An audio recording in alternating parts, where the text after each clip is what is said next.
Hi everyone, I'm kind of filming this in reverse because it's now coming to the end of the day and I'm in the car waiting for my son who's, I'm just outside his school, so he's coming out in about a quarter of an hour. Anyway, I suddenly thought, because I've been editing this video, that for those of you that have not watched me for a while, it might be difficult to understand what's going on in this video unless I do a bit of an intro. So, you know, it's a bit about makeup. It's a bit about visiting my dad. And quite a few Ali Pallies that have been following me for a while will kind of get the link. But those of you that are new won't. So allow me to explain. So, you know, what has makeup and my dad got to do with one another? Well, it's got a lot to do with one another. So my dad, let me just tell you a little bit about my dad. My dad was very able-bodied, although he's in his 80s. He was incredibly able-bodied, incredibly fit, and actually was doing a lot to help me out with my disability. He used to take Jack to the cinema for me. He was a big walker. He also, when he retired, he qualified as a ballroom dance teacher. So he never actually looked like he was in his 80s, and he was always very, very active. And then about a year and a half ago, he had a fall, and that left a kind of chain of events that, it's a very long story, but a chain of events happened which culminated in my dad having a massive stroke. And I actually found him. Thankfully he was staying with me, and I discovered him in bed one morning, unable to talk, unable to move. And I was devastated, and it's a journey that the Ali Pallies have kind of followed, from being my dad being able-bodied to helping me out, to helping me move in, to me going through that devastation. Now, kind of what has makeup got to do with it? So my dad was very supportive of the fact that I'd started this channel in my medical retirement, and he was also in admiration of my skills in makeup. He always used to say Ali does her makeup so well. And just a little example was that I remember that MAC brought out an eyeshadow palette especially for Diwali, and I was telling my dad about it, and I said, don't these colours look good? And the next thing, about half an hour, 45 minutes later, there's a knock at the door, and it's my dad, and he said, do you know what? Those colours look so stunning. I went to MAC and I bought you them. Have this on me. It's a present. And he bought me this Diwali palette. So my dad, so he knew that it was a passion of mine. He understood that, and he respected it, as he's always done with both of us, me and my sister.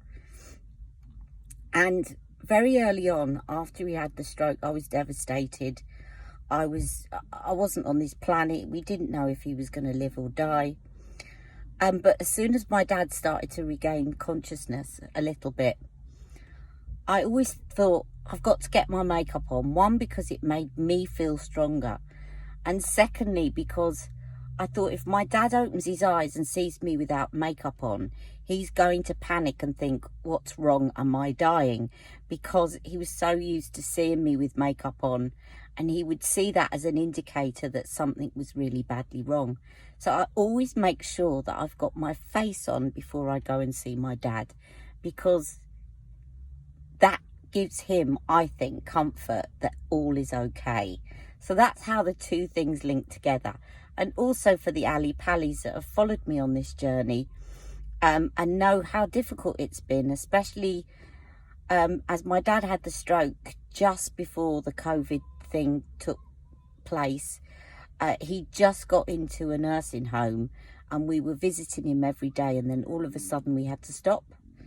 And so my dad was in the early days of recuperating from a very massive stroke. It was the most severe stroke, and most people, we were told 4%, only 4% of people survive over a month after my dad's type of stroke. So the fact that he's now still with us a year and a half later is testament to his strength, really. And the staff said it was also because he kept himself so fit beforehand. So that's a little introduction, and I hope that kind of explains to you why I've kind of talked a little bit about putting my face on in the car before going to see him, and then showed you some pictures of me with my dad, and I hope it kind of explains everything. All right, I hope you enjoy this video. Take care. Love you all. Mwah. Morning, everyone. I've just had my COVID test. I'm sitting in the car, had my COVID test, and I had a shower before I left. I'm running around. Not literally, as you know, I can't run. But I'm now waiting for the results. Got to wait half an hour. And I managed to sling some makeup. I don't know what's in here. So I'm going to put some makeup on with what I've got so that my dad gets to see the me with makeup on, which he's very used to seeing. So let's see what's in the bag. I'm just going to reposition this so that I can get going. Right, let's see what's in the bag. I knew I'd put these in, my Tom Ford sticks. Oh, good old Charlotte, darling. Charlotte, darling, we love you. My little mini bronze and glow, that'll do nicely. I managed to sling some mascara in, which is the Maybelline Sky High. I've got a bit of Wonder Glow. Hopefully I've got some brushes. If not, I'll use my fingers. Oh, and I've got a bit of Benefit. I didn't think I had anything for the brows, but I have. Benefit Gimme Brow. Oh, a bit of cheek tint. You see, I've got, this is my kind of sling it and rush out the door bag, which is not fully organised yet. And I've got a mini flawless filter. So I'm going to do my makeup and I'll get back to you later and tell you what I put on.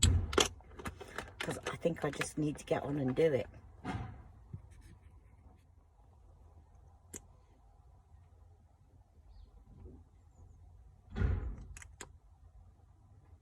Bit of flawless filter first.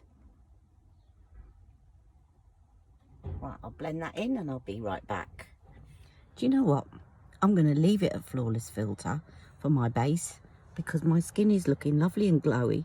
I've put my skincare on. I just need a bit of concealer under my eyes.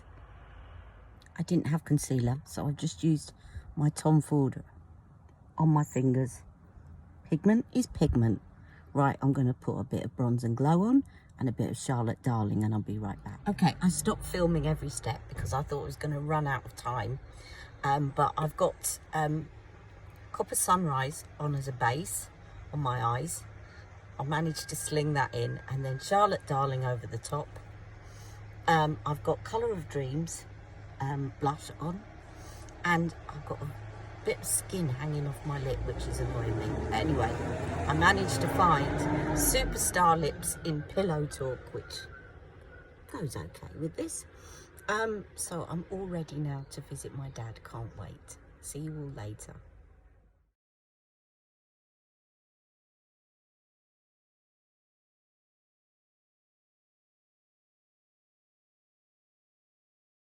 Great to see you. It's great to see you, and we can hold hands. We can hold hands. We can hold hands and we can have a hug. Let me just turn this off now, and this is our time.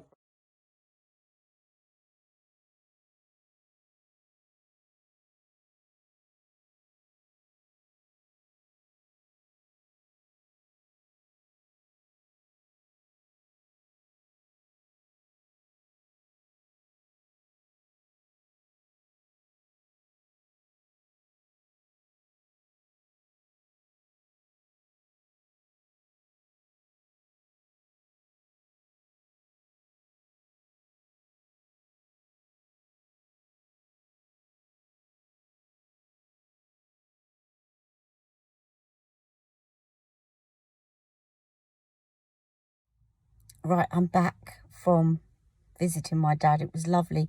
I can still smell my dad on me because he has got this aftershave that we bought him. He's been wearing it for years, and he just wouldn't let go of me and giving me a hug, and I can still smell my dad on me.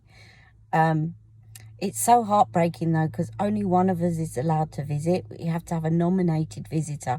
It's not one at a time, it's actually one full stop. So my sister and I had to choose which one of us visits, which has been heartbreaking for my sister and for my dad. Although she was on FaceTime while I was in there. And the other thing is that they've only got a certain number of slots a week.